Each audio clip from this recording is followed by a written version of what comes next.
Terima kasih pemirsa, Anda masih bersama kami dalam Berita Papua. Bagi Anda yang baru bergabung, kami akan sajikan kembali 3 berita utama hari ini.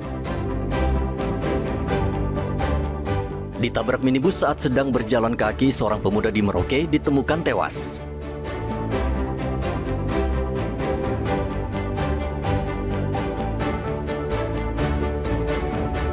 Dua anggota KKB diringkus Satgas Ops Damai Kartens di Nabire dan Yahukimo, salah satunya tewas.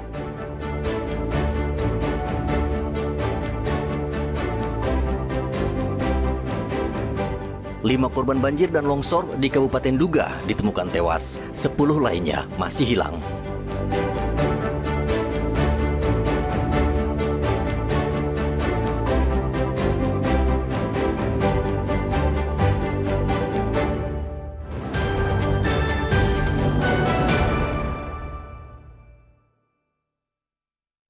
Persilakan untuk menyesuaikan tempat berada di depan.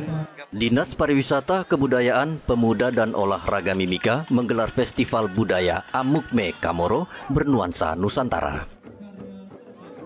Kegiatan ini berlangsung di Gor Futsal Kabupaten Mimika, Jalan SP5 Timika, Provinsi Papua Tengah pada hari Sabtu.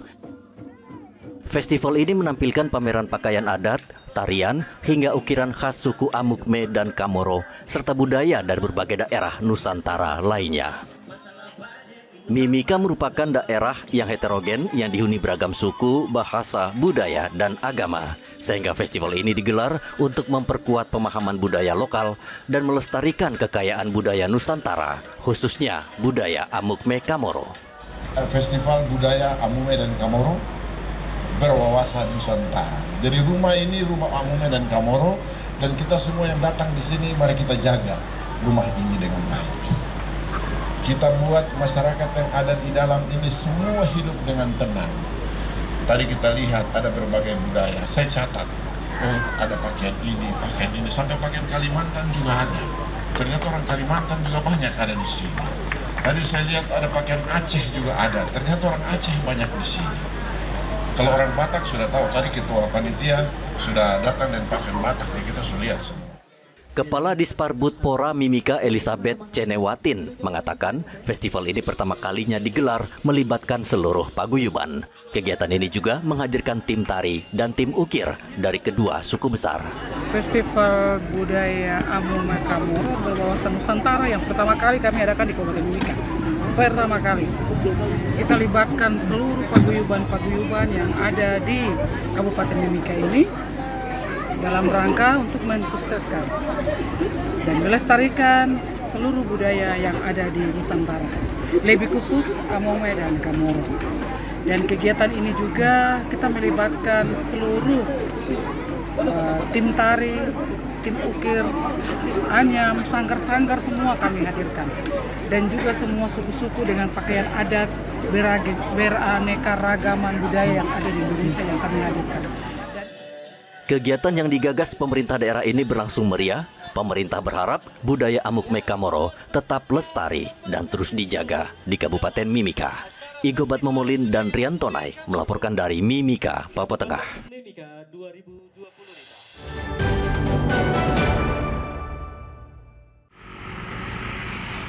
Polres Merauke, Papua Selatan meningkatkan kewaspadaan karena ancaman bencana alam dan banjirop akibat tingginya intensitas hujan akhir-akhir ini. Polres Merauke mengantisipasi sejumlah kawasan di Merauke yang rawan banjir, terutama di daerah Paham, Buti, Muting, dan Kimam. Kapolres Merauke AKBP Leonardo Yoga meminta seluruh anggotanya bersiaga penuh dan menyiapkan peralatan penunjang penanggulangan secara darurat. Bahkan Kapolres turun langsung mengecek perahu karet, mobil ambulans, tenda pengungsian, hingga ketersediaan obat-obatan di pos siaga Mapolres. Tentunya kita berharap bersama tidak akan terjadi. Namun ketika itu terjadi, kita harus siap. Beberapa titik yang dipetakan dapat terjadi banjirop ya, tipikalnya kalau di Merauke ini ya, seperti di Payung, ya, di Buti, di daerah-daerah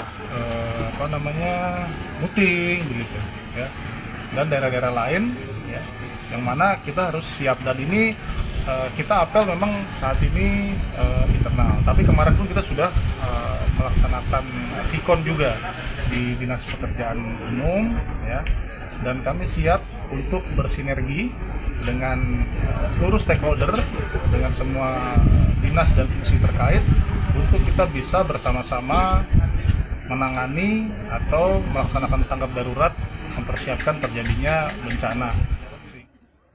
Saat ini Satpol Air Polres Merauke menyiagakan lebih dari 150 personel di sejumlah titik rawan untuk memastikan keselamatan warga jika terjadi bencana. Curah hujan yang tinggi saat ini berpotensi menyebabkan sejumlah kawasan di Merauke kebanjiran. Penyebabnya antara lain drainase yang buruk, serta ulah manusia yang kerap membuang sampah sembarangan di sungai dan kali. Muhammad Ridwan dan Rian Tonai melaporkan dari Merauke, Papua Selatan.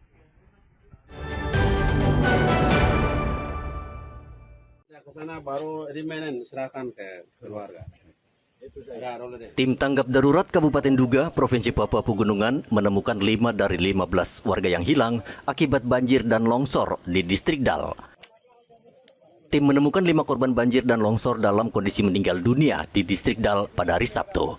Kelima korban tersebut masing-masing adalah Utlana Lilbib, Yupin Pokneangge, Lindana Pokneangge, Dilince Pokneangge, serta 1 korban lain yang saat ini masih dalam identifikasi Rumah Sakit Elfrida Sara, Kabupaten Duga. Setelah kami lakukan upacara pemakaman di ibu kota Kabupaten Duga, tempat posko atau tangkap darurat KLB yang ada di ibu kota Kabupaten Duga. Untuk itu sekali lagi kami sampaikan kepada semua teman-teman, semua media, semua daerah yang punya kepedulian terus didoakan dukungan kepada kami. Tim pencarian ini tetap masih jalan. Hingga saat ini aparat gabungan TNI Polri dan BPBD terus menyisir titik-titik yang diduga menjadi lokasi korban terseret material banjir. Pemerintah Kabupaten Duga, Provinsi Papua Pegunungan juga telah menetapkan status tanggap darurat dan mengerahkan seluruh sumber daya untuk mencari seluruh korban. Pada 1 November lalu sebanyak 15 warga hilang akibat bencana banjir bandang dan longsor yang melanda Distrik Dal, Kabupaten Duga, Provinsi Papua Pegunungan. Hingga saat ini tim SAR gabungan bersama keluarga korban masih terus melakukan pencarian di Sungai Panpan. Hujan deras dengan intensitas tinggi mengguyur wilayah Duga menyebabkan luapan Sungai Panpan melanda pemukiman warga. Rian Tonai melaporkan dari Duga, Papua Pegunungan. Pemirsa, informasi tadi sekaligus mengakhiri jumpa kita dalam Berita Papua. Saya Graciela Taime mewakili seluruh kru kerabat kerja yang bertugas menyampaikan terima kasih. Selamat beraktivitas. Sampai jumpa. Wanyambe.